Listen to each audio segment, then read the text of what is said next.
నమస్తే, welcome to right angle. ప్రధాన స్రవంతి మాధ్యమాలకు నాటకీయతపై ఉన్న మక్కువ వాస్తవంపై ఉండదు.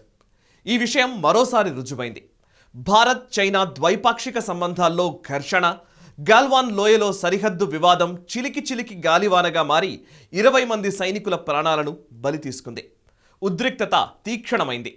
ఇరు దేశాల యుద్ధ విమానాలు అధీన రేఖల వెంబడి పచార్లు చేశాయి. సుదీర్ఘకాలం తర్వాత గగనతలం యుద్ధ బీభత్సాన్ని అనుభవించింది. లేహ్లో సాయుధ సంపత్తి కేంద్రీకృతమైంది. సరిహద్దు వివాదం కేవలం దౌత్యపరమైన వ్యవహారం కాదు, ఇరు దేశాల ప్రభుత్వాల సాఫల్య వైఫల్యాల చర్చ అంతకన్నా కాదు. దేశం కోసం సాయుధ బలగాలు అననుకూల వాతావరణంలో ప్రాణాలను పణంగా పెట్టిన సందర్భంలో ప్రజలు ఉద్వేగపూరిత మానసిక స్థితిలో వాస్తవాల కోసం ఎదురు చూస్తారు. మరో మార్గం లేదు కాబట్టి ప్రసార మాధ్యమాలపైనే ఆధారపడతారు. మన దేశంలోని మీడియా మాత్రం ఉద్వేగాన్ని దట్టించిన కథనాల మీద ఆసక్తిని ప్రదర్శించింది. ఒక వాస్తవ చిత్రాన్ని, హిమశీతల రణభూమికి సంబంధించిన సత్యాన్ని చెప్పాలన్న బాధ్యతను లేశమాత్రము గుర్తించలేదు. అసలు మన వైరి ఎవరు? చైనా కమ్యూనిస్టు నేతల అంతరంగమేంటి? అంతరంగాన్ని బయటపెట్టని మాంగోలాయిడ్ సైనిక నేతల రహస్య ప్రణాళికలేంటి? ఇంతకు చైనా ఏం కోరుకుంటోంది అనే ప్రశ్నలకు జవాబులు ఆశించారు సగటు భారతీయులు. చైనా వ్యవహార శైలిపై లోతైన అవగాహన లేనివారు, జీవితకాలంలో చైనాను కనీసం చూసే అవకాశం కూడా లేని జనం తమ ప్రశ్నలకు జవాబుల కోసం వెతకడం సహజం. ఆస్ట్రేలియా క్రికెట్ మైదానం గురించి, అమెరికా ప్రజల ఆహారపు అలవాట్ల గురించి, యూరప్లోని టూరిస్ట్ డెస్టినేషన్స్ గురించి భారతీయులకు ఉన్న అవగాహన చైనా విషయంలో మాత్రం అస్సలు లేదనే చెప్పాలి. అంతు చిక్కని బ్రహ్మ పదార్థం చైనా అని సగటు భారతీయులు భావించడం తరచూ చూస్తూ ఉంటారు.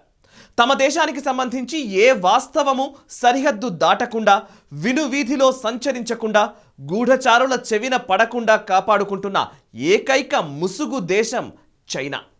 రహస్యం డ్రాగన్కు రక్తగతమైన గుణం.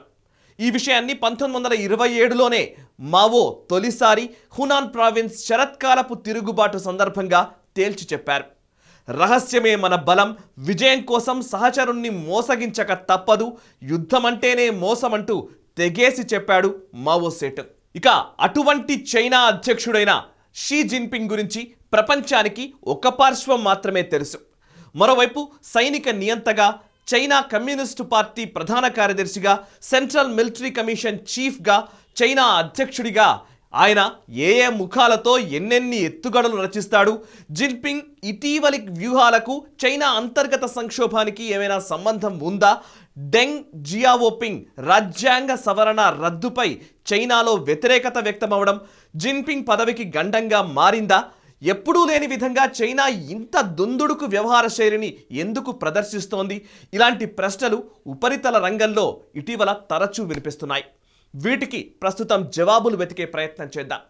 అర్ధసత్యాలను కాకుండా వాస్తవాలను తెలుసుకునే ప్రయత్నం చేద్దాం. చైనా ప్రభుత్వం 2 ప్రధాన వేదికల ద్వారా నడుస్తుంది. అందులో ఒకటి కమ్యూనిస్ట్ పార్టీ ఆఫ్ చైనా సిపిసికి కీలక అంగమైన పోలిట్ బ్యూరో స్టాండింగ్ కమిటీ అంటే పిఎస్సి. ఇక రెండోది సెంట్రల్ మిలిటరీ కమిషన్ సిఎంసి. ఈ 2 వ్యవస్థలు అతి కీలకమైనవి. ఈ 2 వ్యవస్థలను నియంత్రించేందుకు ఆ దేశ అధ్యక్షుడు జిన్పింగ్తో పాటు మరో 7 సభ్యులు ఉండేవారు. ఇప్పుడు ఆ విధానాన్ని తొలగించడం జరిగింది.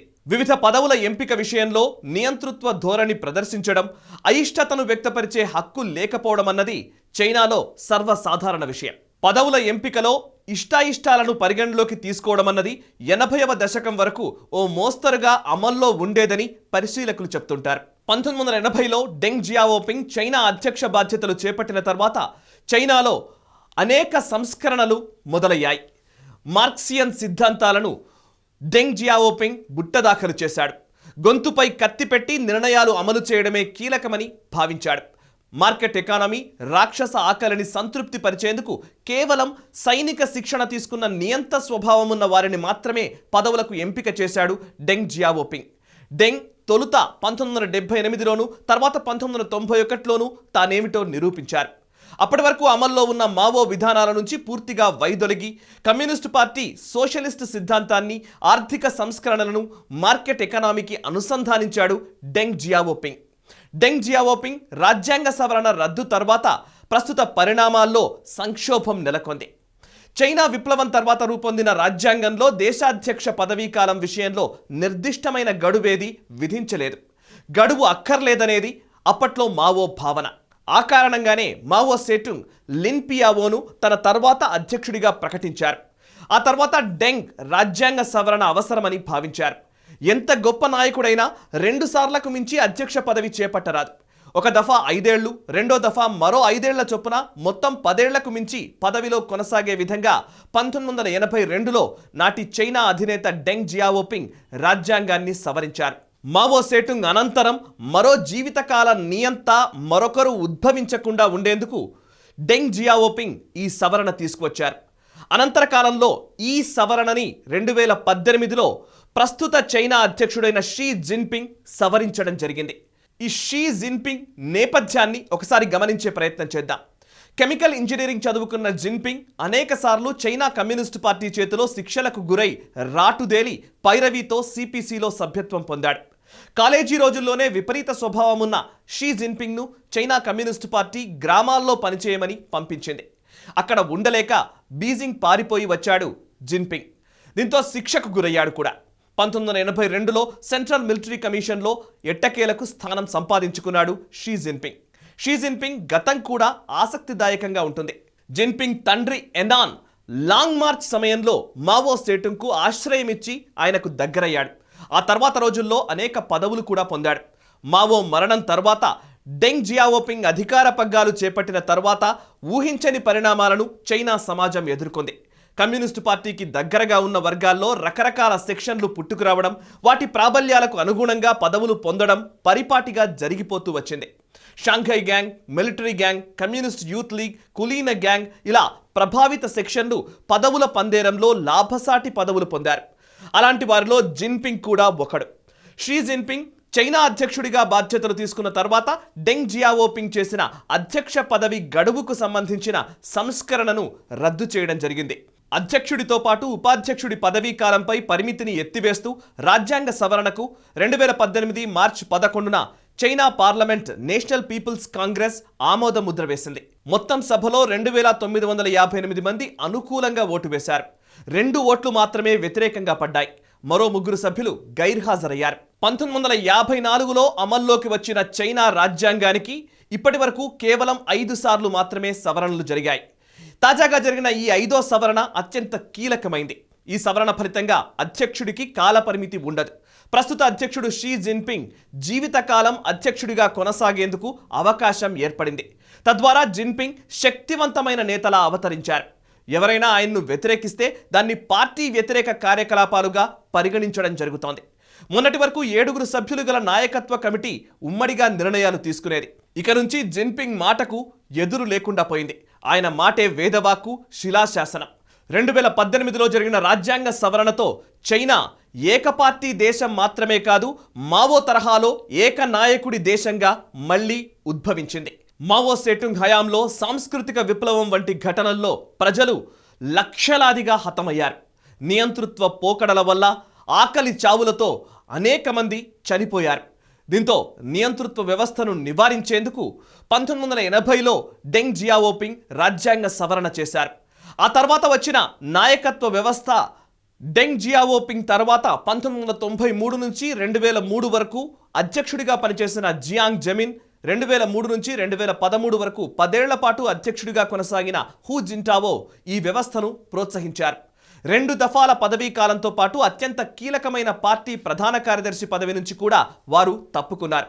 అయితే చైనా అధ్యక్ష పదవి లాంఛనప్రాయమైందే. దానికన్నా కమ్యూనిస్టు ప్రధాన కార్యదర్శి పదవి, సైనిక కమిషన్ చైర్మన్ పదవి కీలకమైనవిగా చెబుతూ ఉంటారు. అసలైన అధికారాలన్నీ ఆయన వద్దనే ఉంటాయి. జియాంగ్ జెమిన్, హూ జింటావో తర్వాత చైనా అధ్యక్ష బాధ్యతలు చేపట్టిన షీ జిన్పింగ్ జీవితకాలం పాటు పదవిలో కొనసాగే విధంగా రాజ్యాంగ సవరణను రద్దు చేయడంతో ప్రస్తుతం చైనాలో అంతర్గతంగా ఒక సంక్షోభ వాతావరణం నెలకొంది. ప్రజల నుంచి తిరుగుబాటు ధోరణి కూడా వ్యక్తమవుతున్న పరిస్థితి. దీన్ని చైనీయులు పూర్తిగా ఆమోదించినట్లు కనబడలేదు. చైనా పీపుల్స్ ఫ్రంట్ ఆమోదించినప్పటికీ ప్రజల్లో పెద్దగా ఉత్సాహము సంతోషము వ్యక్తం కావట్లేదు.